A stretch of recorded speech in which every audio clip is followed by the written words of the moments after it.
La mafia russe et les bandes criminelles organisées sont en train de reprendre de la popularité en Russie. Et tout ça à cause d'une série sur les débuts de la mafia russe qui a cartonné. Et un mec s'est fait buter dans un fast-food parce qu'il a dit à une bande de jeunes une insulte qui se disent dans la série. Tchouchpan. Ça, faut jamais le dire à personne en Russie. T'es Tchouchpan. Cette série parle des origines, vraiment, du début de la mafia russe qui s'est passée dans la région du Tatarstan en Russie. Et du coup, ils ont voulu tourner dans la vraie ville de Kazan, mais les vraies bandes criminelles de Kazan ont interdit le tournage dans leur ville, pour pas en fait qu'on crame leurs vraies activités criminelles qu'ils sont en train de faire actuellement. La série Slovo Patsana, ou en français Parole de bonhomme, est en train de battre tous les records d'audience en Russie. Ils ont dû retourner l'épisode final tellement ça a pris de l'ampleur pour ne pas tuer le personnage le plus important. Un des acteurs principaux qui a 24 ans en réalité et qui joue un personnage de 14 ans a dû réellement embrasser une fille de 14 ans durant le tournage. Et les personnages de cette série, qui est vraiment stylée d'ailleurs, ont vraiment été inspirés des vraies personnes, des vrais criminels qui ont vécu à Kazan il y a 30-40 ans. Et dans cette vidéo, je vais vous parler d'eux. Même si la série est assez hardcore et violente, c'est de la classe maternelle à côté de ce qui s'est réellement passé. Et bien sûr, si vous voulez plus de vidéos sur la mafia russe, vous mettez mafia dans les commentaires à fond. Et bien sûr, vous mettez un maximum de likes. Ouais, j'ai eu un accident de bagarre, qu'est-ce qu'il y a? Alors mes Yegadou, est-ce que vous êtes prêts à découvrir les débuts de la mafia russe? Alors, c'est parti!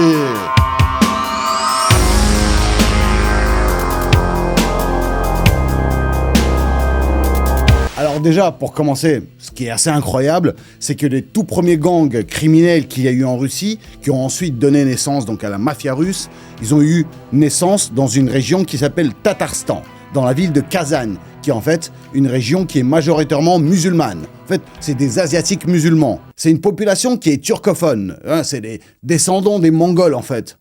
D'ailleurs, moi, j'ai quelques origines de là-bas. Mais bien sûr, ça a eu lieu durant l'époque URSS, même si c'était vers la fin. En tout cas, les religions, ça n'existe pas. Les personnages principaux de la série ont des surnoms comme Adidas, Kashey, Marat, Palto. Et c'est ce genre de personnages bien organisés, avec une hiérarchie bien précise, qui ont causé beaucoup de soucis à l'URSS à l'époque. Tout ça a commencé dans les années 70 à Kazan, et ils ont même eu le nom du phénomène de Kazan.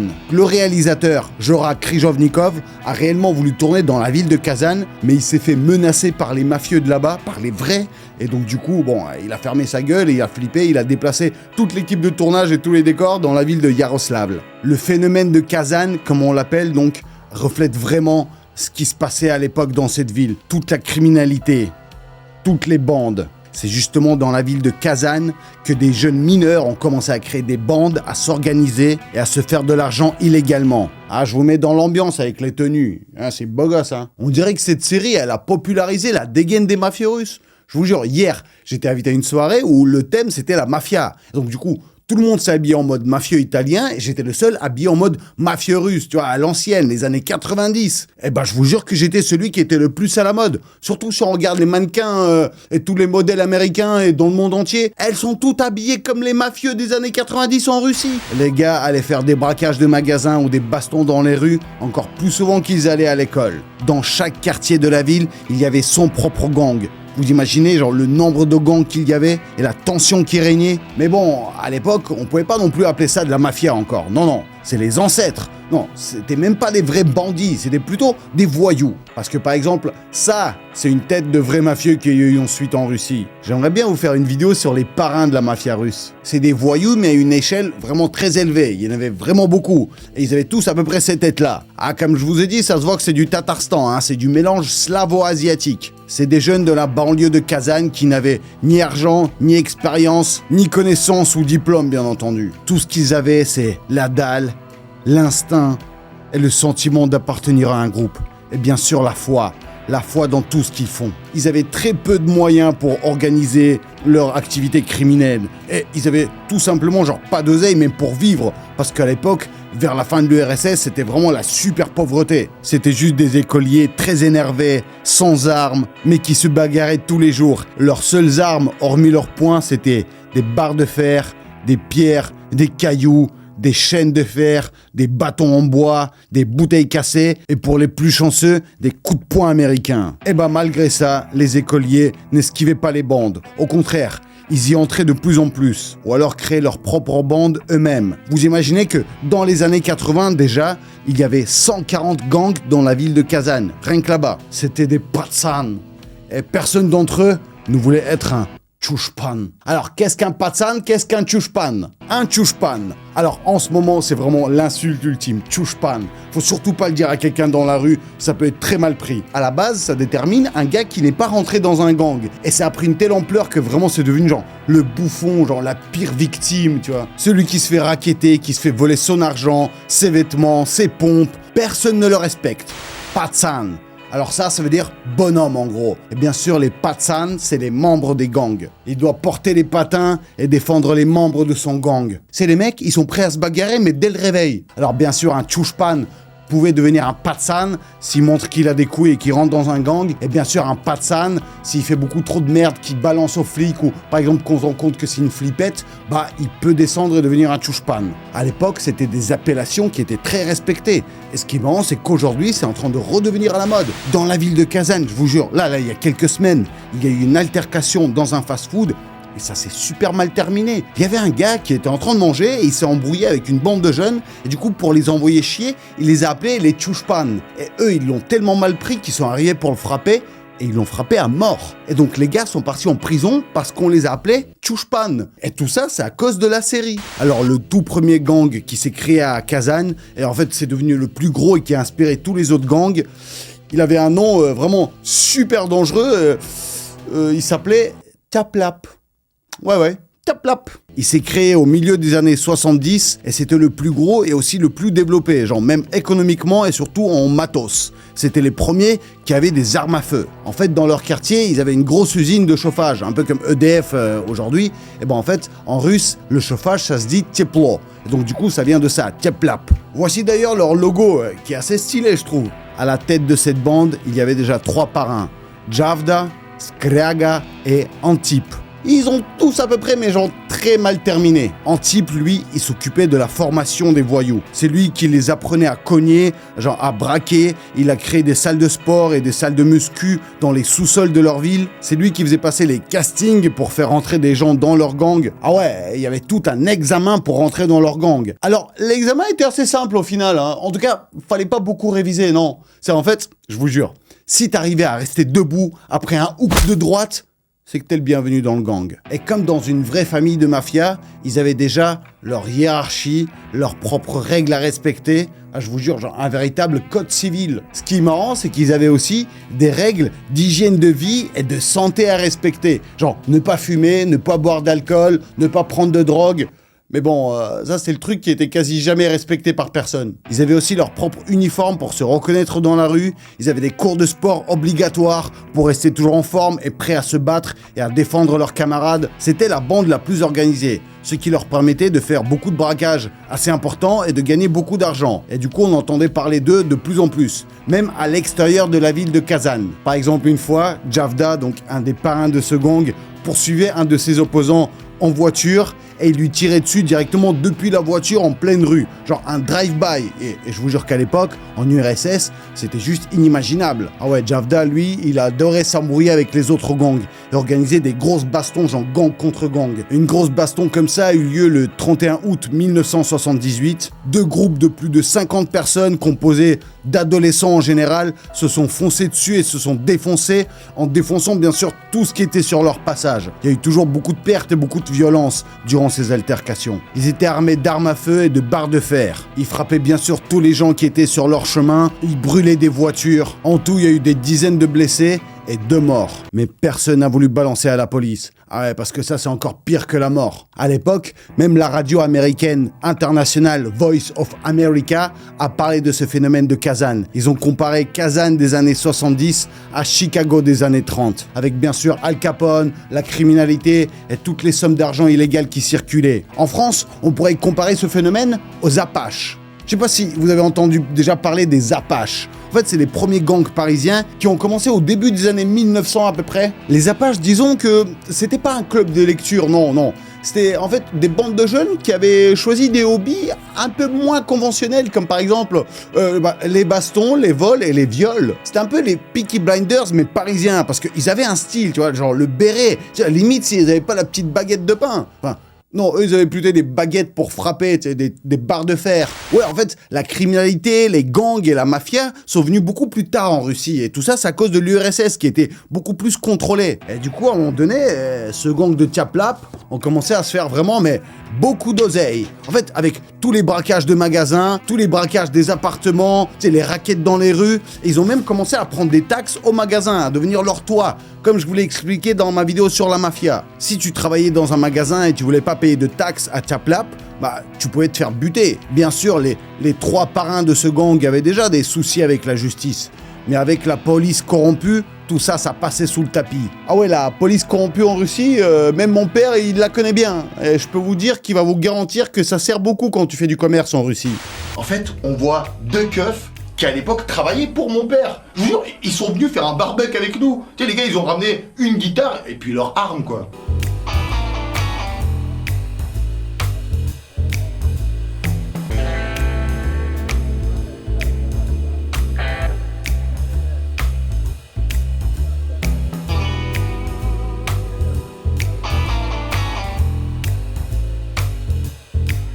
Après, bien sûr, il y avait des vrais policiers qui essayaient de les arrêter. Ils essayaient d'attraper des membres de ce gang pour qu'ils deviennent des balances, mais ça n'arrivait jamais. Les mecs préféraient aller en prison ou mourir plutôt que balancer leurs parrains. Il y a eu un membre du gang Tchaplap qui a commencé à bosser avec la police, et quand Javdav l'a appris, le parrain, il l'a tout de suite buté. Ah ouais, le niveau de criminalité était vraiment à son pic à cette époque-là. Genre, des gangs de criminels dans chaque quartier. Les jeunes, à l'époque, à l'école, ils voulaient plus devenir genre docteur, ingénieur ou cosmonaute. Non. Ils voulaient devenir membres puis parrains des gangs. Parce que c'est eux qui touchaient le plus, qui étaient les plus respectés. Par contre, vu que le gang de Tchaplap devenait de plus en plus important, ils avaient de plus en plus d'embrouilles avec la police. Et à un moment donné, les 3 parrains, ils ont eu marre et du coup, ils ont décidé d'attaquer toute la police de la ville de Kazan. Ils sont allés tous dessus. En fait, par contre, là où ils ont fait une erreur de tactique, quelque part, c'est qu'ils ont cru qu'en fait, tous les membres des autres gangs allaient s'allier avec eux et que même tous les habitants de la ville allaient les soutenir et en fait attaquer la police pour que ce soit eux qui deviennent en fait les gérants de la ville. Sauf que ça s'est pas passé comme ça. Ils sont partis avec des voitures blindées, des camions, des motos, des adolescents tiraient sur les policiers avec des armes à feu. Ils tiraient sur les véhicules de police. Ils leur ont même jeté plusieurs grenades. Et on parle pas de GTA là. Non, c'est la ville de Kazan dans les années 70. Mais heureusement que la police a réussi à les arrêter. Et du coup, forcément, les 3 parrains du gang de Tchaplap se sont fait arrêter. Et Antip, donc un des 3 parrains, en fait, c'était le plus nerveux. Un peu le Joe Pesci de la bande. Et donc lui, il a carrément attaqué, a voulu buter le juge pendant son jugement. Ah ouais, les mecs, ils vivaient selon d'autres règles, vraiment, c'est dans un autre monde. Les 3 parrains ont été incarcérés à vie, et Javdav a même été condamné à une peine de mort. Et donc du coup, on l'a fusillé en 83. Et donc forcément, au milieu des années 80, le gang de Tchaplap, qui était le plus connu pour du vol, des agressions et du racket, a cessé d'exister. Mais ce gang a cessé d'exister, non pas parce qu'il était beaucoup trop faible, non, au contraire, parce qu'en fait, c'est devenu beaucoup trop gros et il n'y avait plus de parrains suffisamment charismatiques pour les diriger. Donc du coup, en fait, c'est comme une bulle qui a explosé. C'est un peu le problème de tous les gros empires qu'il y a eu. Et c'est justement ce phénomène, cette explosion donc de nouvelles personnes qui sont retrouvées libres. En fait, ils ont créé leur propre gang, beaucoup plus nombreux, beaucoup plus violents, et sachant comment gagner de l'argent, tout ça dans les années 80, ça a ensuite donné naissance à la mafia russe dans les années 90. Justement, la série Slova Patsana, Parole de bonhomme, raconte non pas l'histoire du gang Tchaplap des années 70, mais la suite qu'il y a eu. Donc, les gangs des années 80 qui ont grandi et se sont construits sur les ruines de ce qu'ont laissé les anciens membres du gang Tchaplap. Le nombre de gangs a encore plus augmenté et les bastons entre gangs se faisaient comme si c'était la routine, comme si c'était juste le repas du midi. Et bien sûr, ils prenaient tous la direction de la criminalité pour se faire de l'argent. Les meurtres dans les bastons entre gangs se multipliaient de plus en plus. Et ces gangs ont réussi à garder, à hériter d'une hiérarchie très bien organisée. Shelucha, ça veut dire en fait un peu coquilles, et c'était les plus jeunes et les moins respectés du gang. Stariki, ça veut dire les anciens, et c'est les membres de gang qui avaient plus de 25 ans. Ouais, là-bas, à 25 ans, t'es un ancien déjà, t'es un papy.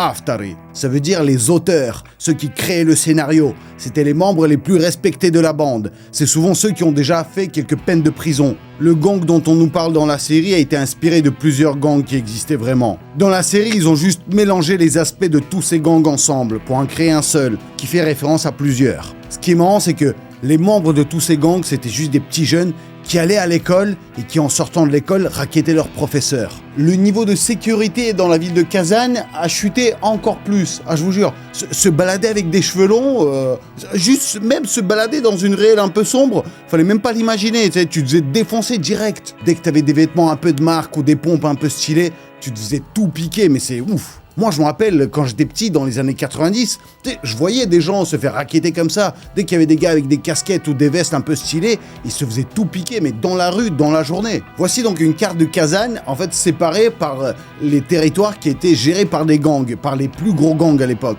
On dirait la carte de Los Angeles avec tous les quartiers, les gangs de Crips, de Bloods et tout ça. Bon, je vais pas vous citer le nom de chaque gang, parce que de toute façon, ils ont cessé d'exister à la fin de l'URSS. La majorité de ces membres de gangs, en fait, sont allés en prison ou alors sont morts, mais les plus chanceux et les plus audacieux ont réussi à grimper et sont devenus les nouveaux mafieux des années 90. Mais bon, ça, on va en parler plus tard dans une autre vidéo. Pour l'instant, on va rester sur la période de Perestroïka, donc sur ces gangs des fins des années 80. Et bah justement, c'est de cette période-là que parle la série Slova Patsana qui a vraiment cartonné en Russie. Mais je vous jure, tout le monde en parle, c'est juste incroyable ce qui se passe. Tous les gens en ce moment, en fait, utilisent leurs expressions, portent leurs vêtements, genre écoutent leur musique. La BO de cette série a été faite par le groupe Aigel, dont je vous ai déjà parlé dans une vidéo. Elle s'appelle Aigel, elle a fait un morceau qui s'appelle Tatarine. Et du coup, c'est devenu la musique la plus chasamée du monde.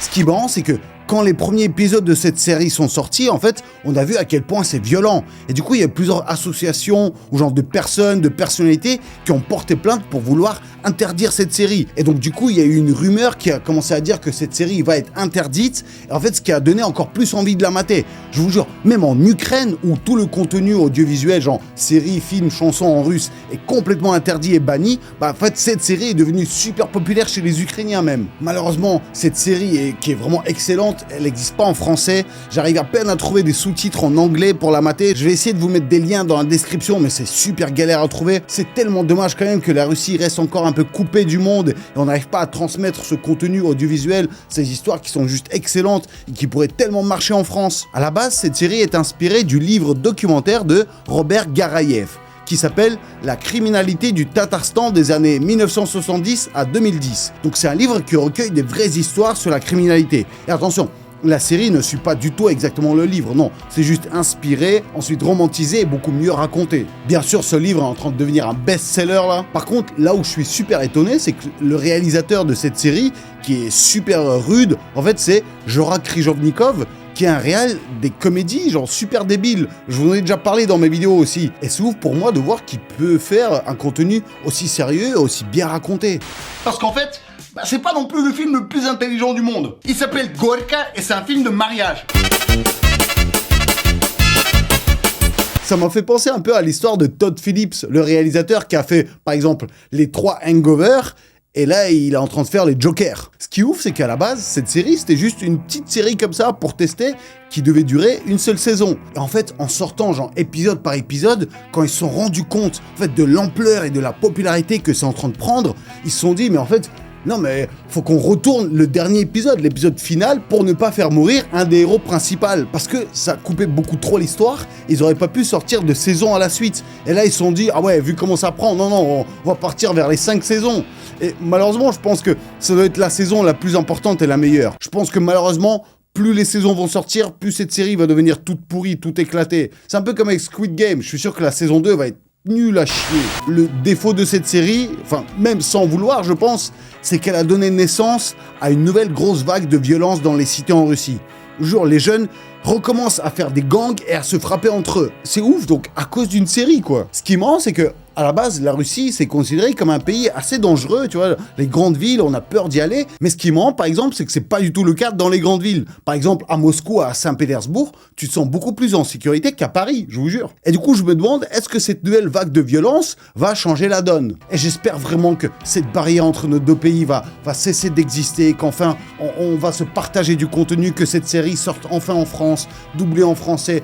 Limite, j'ai envie de moi-même doubler les voix et la sortir sur YouTube français. Merci beaucoup Meyagadou d'avoir regardé cette vidéo. N'oubliez pas de mettre Mafia dans les commentaires si vous voulez plus d'histoires et plus de vidéos qui parlent de la mafia russe et de sa naissance et de comment ça s'est organisé.